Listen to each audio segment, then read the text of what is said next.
ప్రపంచంలో ఏ దేశం మీద దాడి చేయలేదు, కొత్త దేశాలు పుట్టించలేదు. గర్వంగా చెప్పండి, మేమెవరిని దోచుకోలేదు, మేమెవరిని ఆక్రమించలేదు. అది మా సంస్కారం. సర్వే జన, అది మా కల్చర్. మనం గర్వంగా చెప్పచ్చు.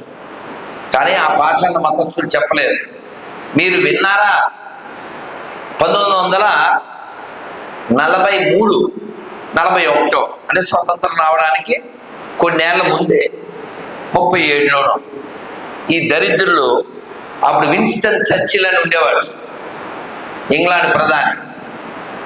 వాడు ఈ ప్రపంచ యుద్ధం కోసం అని వంకపెట్టి ఇక్కడ 50 బస్తాలు పంట పడితే 49 పట్టుకుపోయేవాడు.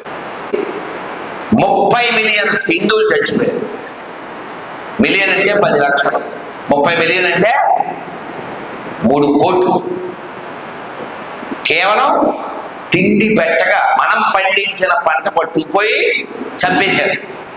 అటువంటి దరిద్రుల్ని ఇక్కడ ఈ పీసుగాడి మతస్థులు ఏమంటారంటే, వారు మా ఆత్మీయ తల్లిదండ్రులు అంటారు.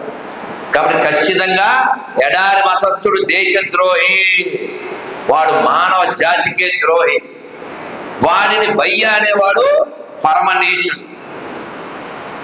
వాడే బయ్యా కాకపోతే నువ్వు వారికి ఎలా అయ్యావురా? బయ్యా కుయ్య, నీ నోట్లో ఉయ్య, నీ అయ్య. కరెక్టేనా? కరెక్టేనా నేను తిట్టింది? అందుకని ఇప్పుడు ఈ దేవాలయంలో ప్రశాంతంగా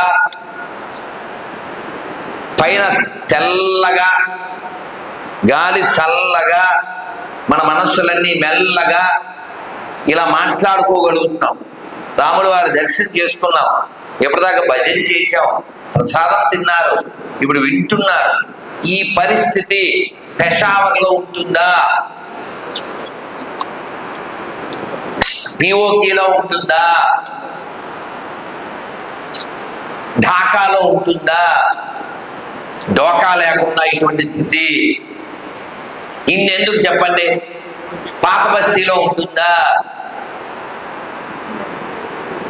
మనకి ఇలాంటి ప్రశాంతత స్థితి లేకుండా చేసిన దరిద్రులు ఎవరు?